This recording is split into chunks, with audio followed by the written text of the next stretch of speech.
Welcome back to the channel. Today is going to be sort of part 2 of putting all the cams back into the car and getting it all timed up. So if you haven't seen the first video, basically I just did all like the dual valve springs and disassembling the whole lot. So if you want to check that out, I'll probably link that video in. And yeah, if you're just here to watch the timing, I'm going to show you how to do all the timing on the K20. And yeah, I've got some big cams to go in as well. I've got some skunk torch 4 cams in. So yeah, that's basically what I've done. Dual valves and the skunk 2 cams. So we're going to see what happens with them. I've never seen anyone run them before, so I guess we'll see what happens. But yeah, I'll get the camera flipped around and set it up and show you how to put everything back on.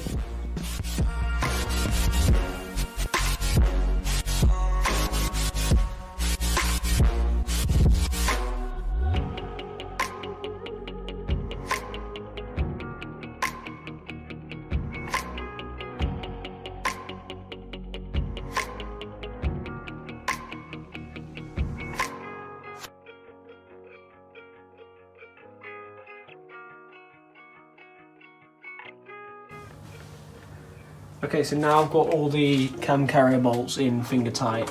I need to just torque them all up to 16 foot-pounds. So I'll start at the middle ones and then work its way out. That way it pushes it out instead of if you did the outer ones tight first. You know, so it forces it outwards rather than inwards, because if it goes inwards you could potentially get gaps. But I mean, it's not likely, but it's always safe just to do it this way around.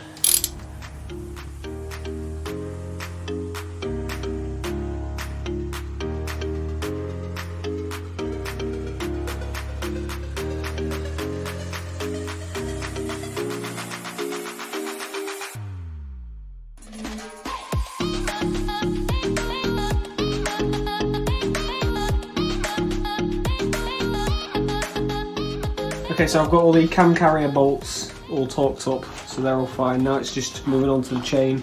I was going to do a quick video of getting the chain cover off, but the angles to get in with the camera wasn't ideal, so I've got it off now. And as you can see, you've got the they're all 10mm bolts up the side, and on the bottom here there's 3 bolts that you can see from underneath to get those off. So it's pretty easy to get off. Some of them can be a bit of a pain to get to, but we're pretty much there now. Obviously, to get that off, you've got to get your crank pulley off. I have actually got a tool. This is the tool you need to get the crank pulley off. I've actually got a video of me taking that off, so I'll put a link in the description of that. But yeah, I've got all that off now, so I'm going to try and set the camera up, get some torches on so we can see all the markers. I've got a friend who works at Honda, and he's actually given me the genuine Honda fitting instructions. So what I'm going to do is I'll take a photo of each page and then I'll put it in the video, and then you can just pause it if you want to read it and have a go through it. I pretty much know what I'm doing anyway, so. But you know, it never hurts to have a read through of the genuine Honda stuff, and in fact it gives you all the torque settings of all the guides and stuff, so it's always handy to have. So I'll chuck that in the video, but yeah, I'll try and get it mounted up properly so we can see exactly at the markers and stuff. But yeah, we'll go through that in a sec.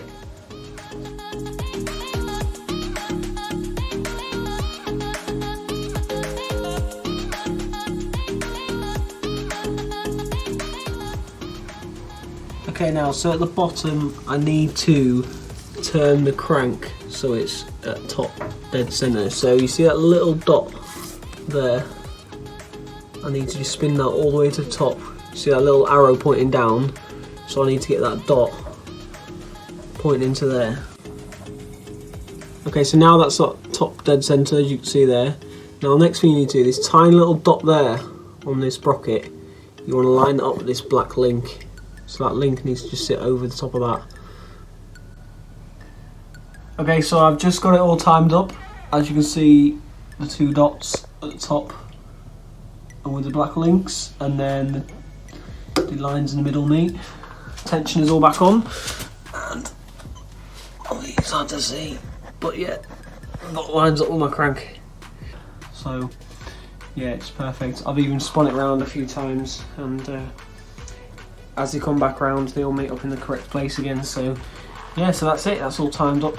It is easy to do it with someone to help you, because what I had was, when I had to twist this one slightly back to meet, it didn't want to stay put, so I needed just someone just to hold that for me so they didn't move. So what I actually ended up doing, I put a blooming cable tie between the two guides just to hold it in place while I put the tensioner on.